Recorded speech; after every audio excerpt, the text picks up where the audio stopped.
والله يدعو إلى دار السلام ويهدي من يشاء إلى صراط مستقيم.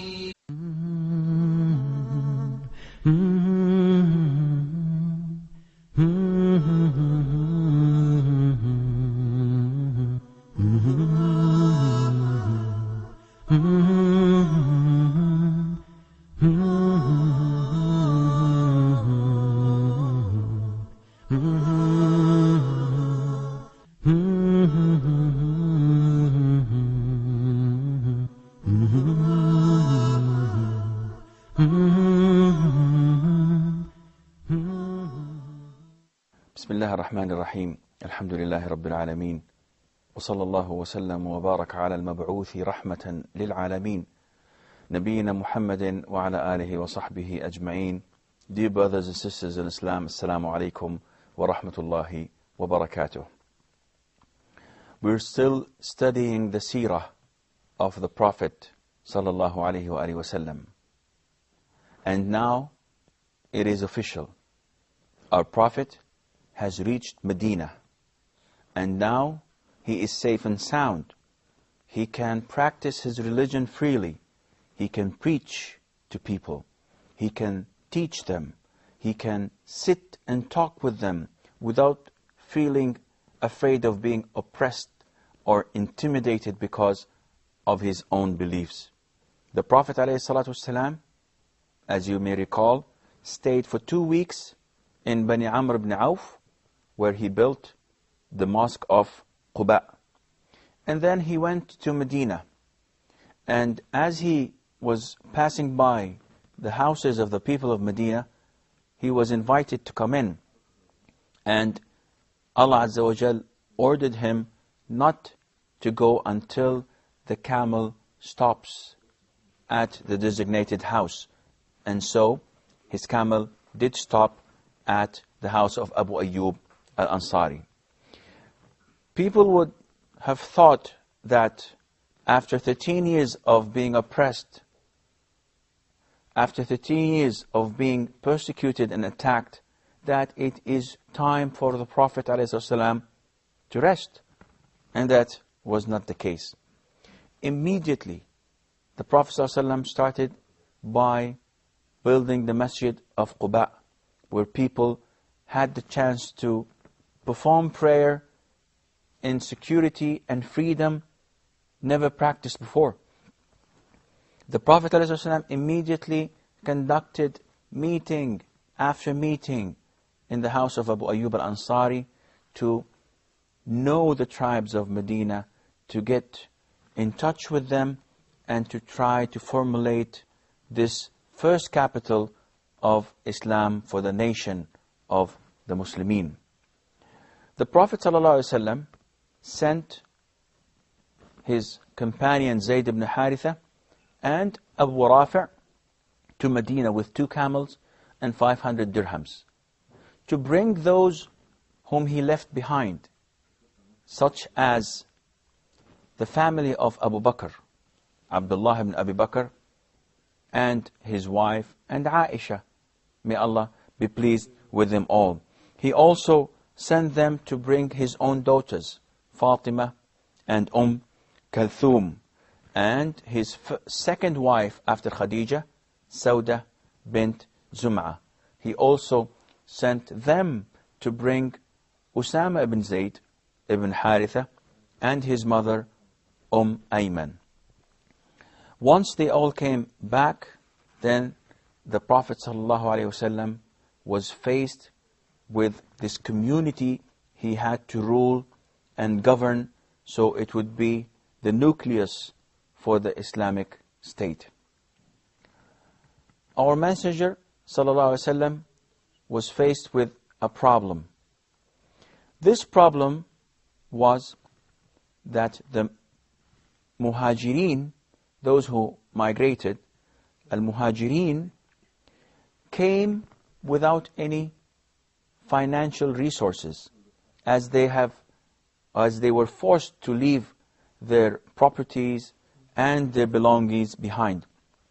While Al-Ansar, the people of Medina who accepted and hosted the companions with the Prophet ﷺ, and that is why they're called Al-Ansar, had all the finance around because they were farmers, traders, and they had things going for them.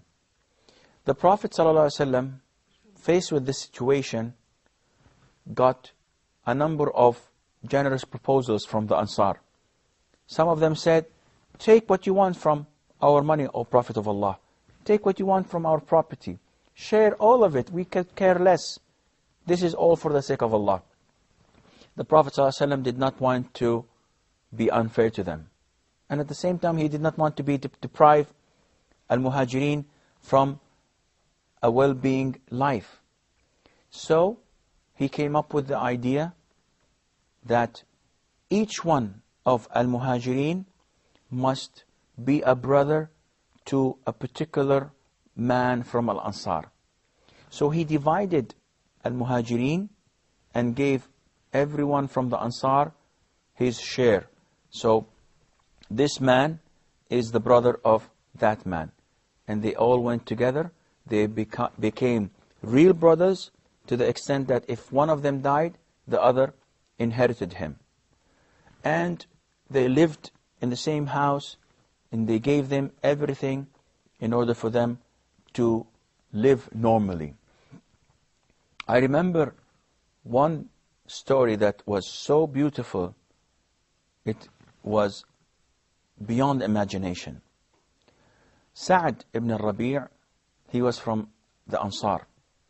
The Prophet ﷺ told him that he is now to be the brother of Abdurrahman ibn Auf.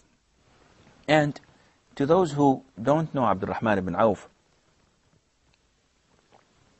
Abdurrahman ibn Auf was a young Muslim from a very noble family, yet he was a wealthy man, and he was a merchant when he was living in Mecca.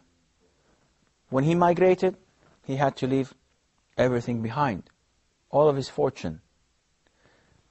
Sa'd ibn al-Rabi' was one of the most wealthiest men in Medina from the Ansar. When he knew that Abdurrahman is his brother, he came to him and said, "O brother in Islam." Sa'd is proposing. It's not the other way around. Sa'd is the wealthy man, and he is proposing to this poor immigrant who just came. Usually it's the other way around. It is us, the poor, who seek the rich for some aid and assistance. Sa'd ibn Rabi' went to Abdurrahman ibn Auf and told him, "Abdurrahman, you're my brother. All the people of Medina know that I am among the richest with them. So this is my money. Take half of it. 50%. Take it. It's yours. And Medina also knows that I have 2 fine wives. Look at them and choose whomever you like. I'll divorce her. She becomes your wife." Imagine such generosity. Imagine such belief in Islam and accepting the instructions of the Prophet ﷺ on the spot without any hesitation. He did not hide anything. He could have easily said, "I'll give you 100. I'll give you 1,000. He told him, get half of what I own. It's yours. Half of it." And even some of us would find it easy to give away money. But to reach the level that the true love of your life, your wives, you do not tell him which one you love more. You simply tell him to choose whomever you see fit for you, and I'll divorce her for you, even if she's my love of my life, just to show you that I am willing to sacrifice my whole life for the pleasure of Allah Azza wa Jal. No one would ever believe this level of generosity. And if you reverse this, let us look at what Abdurrahman ibn Auf did. If I were in Abdurrahman ibn Auf's shoes, I would have definitely taken half of the money. Well, the women maybe not, but if it's free, then why not? And they're one of the finest among the people of Medina. Abdurrahman ibn Auf was a true, real Muslim that would not harm his brother and would not cause any trouble for him. He was a proud Muslim. He had the dignity and he had the trust in Allah, and he also knew his capabilities. He told Sa'd ibn Rabi', may Allah Azza wa Jal bless your money and bless your wives. Leave them, but I seek one favor of you. Show me where the market is. And this was a slogan to all those who seek the blessing of Allah Azza wa Jal in trade. Show me where the market is. So they told him, the market is there. He went to the market. And only a few days passed. And he came to the Prophet ﷺ with money in his hand. He wasn't a magician. And he wasn't a liar. And he would not ever cheat Muslims. But he was a good merchant. He used to buy from people on credit and then go to the others and sell them with a small percentage and pay the others. And he kept on doing this. The Prophet ﷺ saw him once with the trace of wealth. When people dye their clothing in a certain color, this means that they've reached a level of wealth. So the Prophet told him, ﷺ, what happened? He told him, I got married. But MashaAllah, Tabarakallah. Okay, what did you give the woman as a dowry? He told him, I gave her this much of gold. This much. Very little. Maybe 10 or 20 grams of gold. So the Prophet ﷺ was furious with him. He said, Subhanallah, do you dig gold from the mountain? Is it easy for you just to go to the mountain and take gold from it? It's not that easy. This was a lot. You paid a lot of money, because in Islam, a Muslim, when getting married, should not exaggerate in the dowries they pay. And then the Prophet ﷺ told him, then if this is the case, if you got married, then you should sacrifice even one sheep. And this is the tradition and sunnah in Islam. Whenever a person gets married, he should gather the people to feed and to celebrate his marriage with him. And that would be by either slaughtering the sheep or depending on the welfare and the finance available at that time. We have a short break, and inshallah we'll be right back.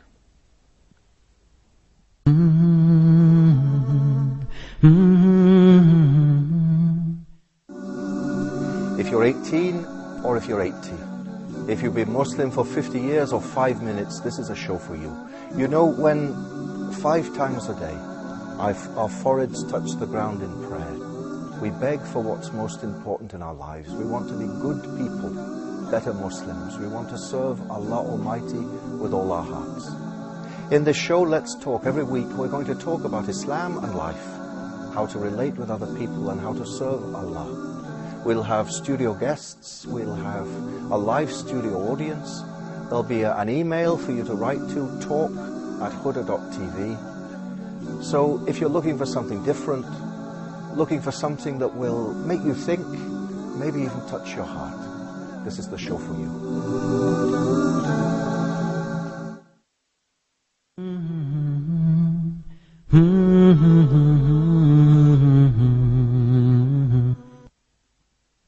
Assalamu alaikum wa rahmatullahi wa barakatuh, and welcome back.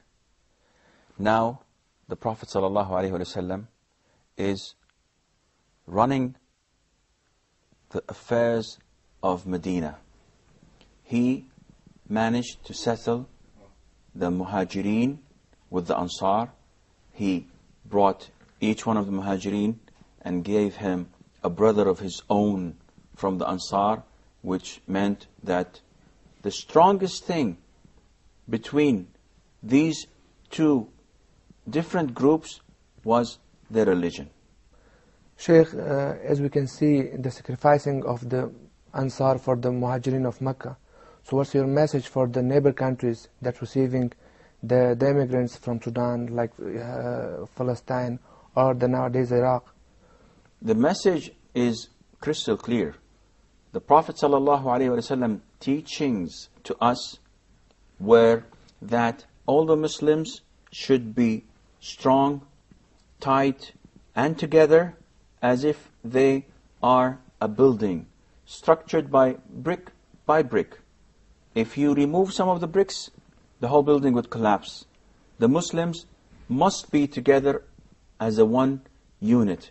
There's a hadith where the Prophet ﷺ gives us an example of the Muslims in their getting together and cooperating.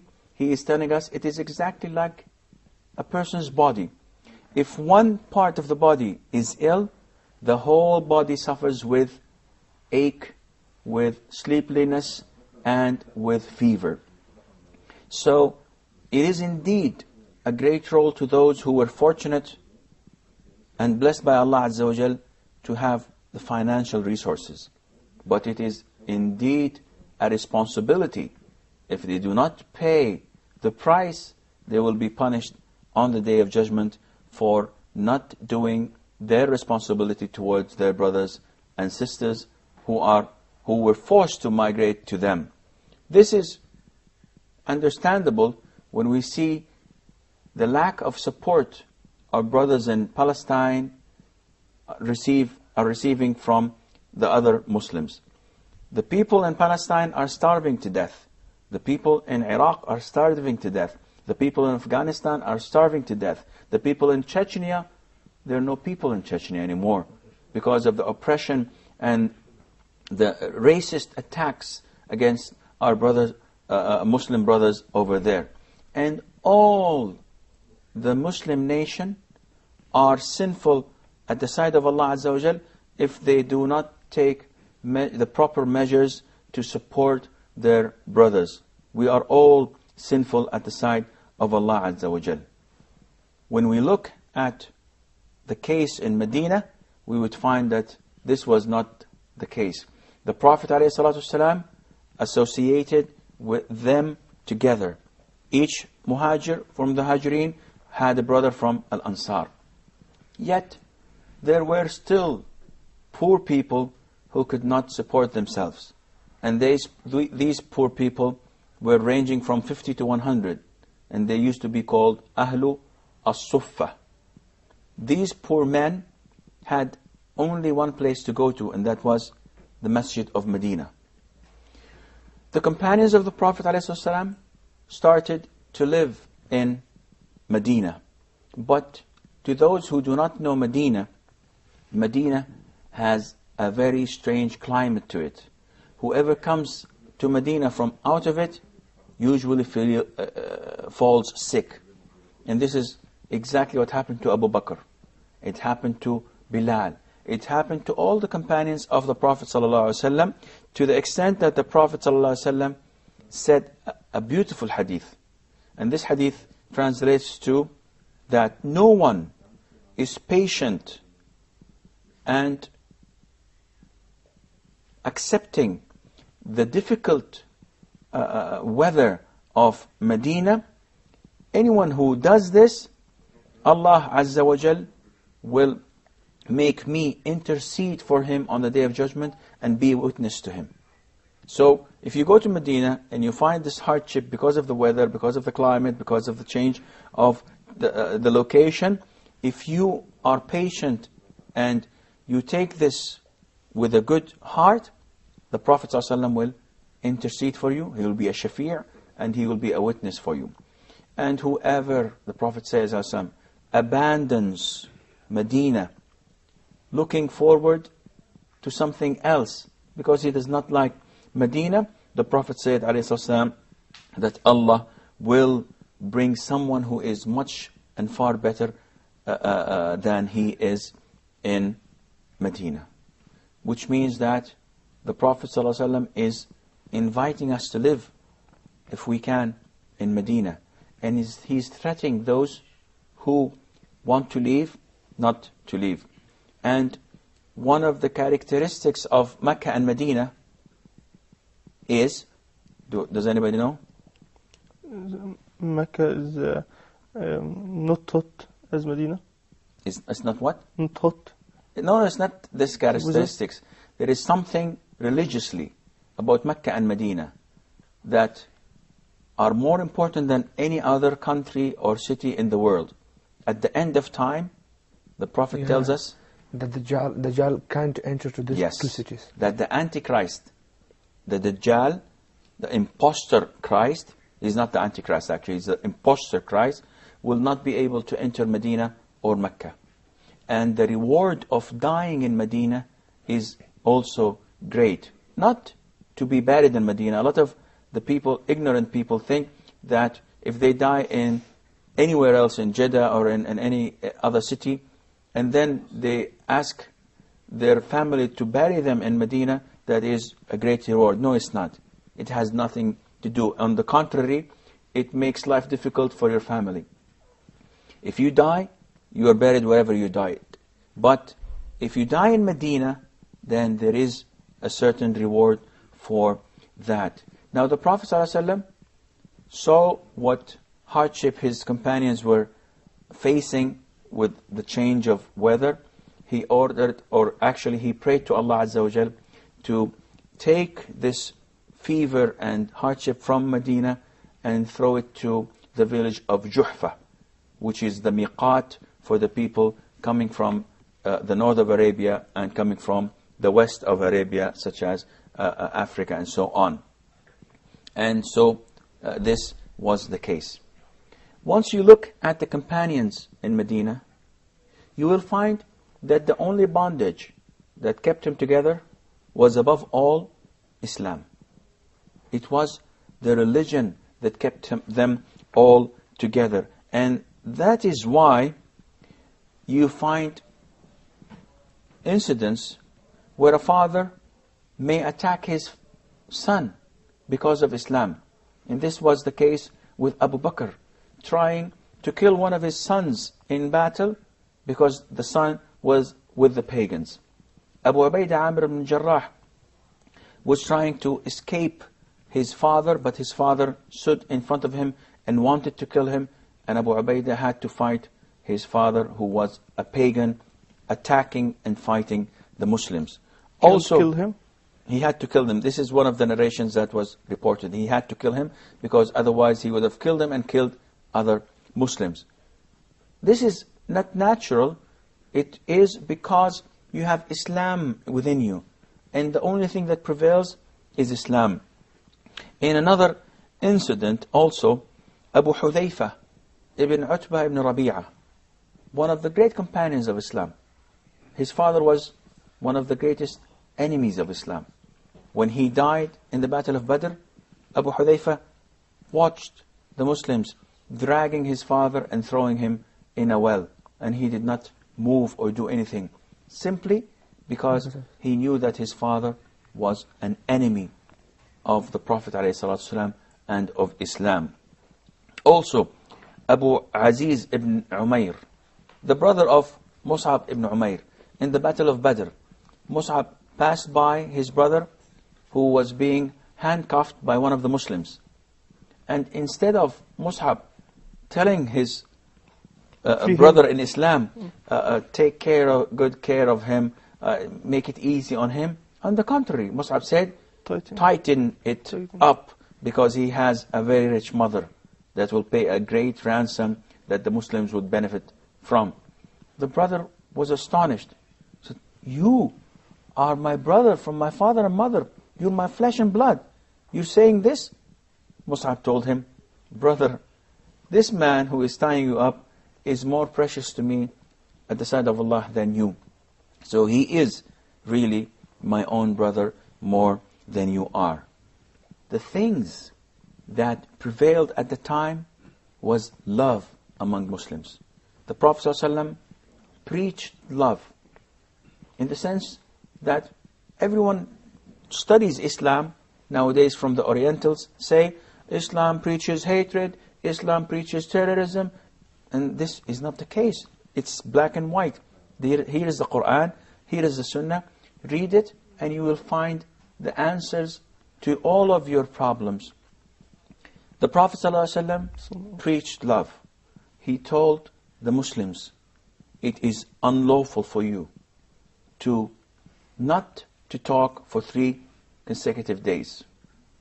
You may talk for not talk for less than 3 days, but more than 3 days, you are sinful and Allah will not look at you. Why is that? Because it's human nature. We may have our differences and we may quarrel, but this may not exceed 3 days. Other than that, it would be a sin. Also, if you look at the generosity and love for the other Muslims, Uthman ibn Affan gets a caravan of 1,000 camels with oil, flour, food on it. The merchants of Medina come to him and say, we would like to buy it. He said, well, I've been offered more than this. They 5 times pay him the amount, and he still says that I have been paid more. I've been paid by Allah Azza wa Jal more than 10 times of it, and I bear you witness that the 1,000 camel with everything on it is for the Muslims and the poor ones among them. True. I'm afraid that this is all the time we have for today's program. So until we meet next time, fi amanillah. Wassalamu alaikum wa rahmatullahi wa barakatuh.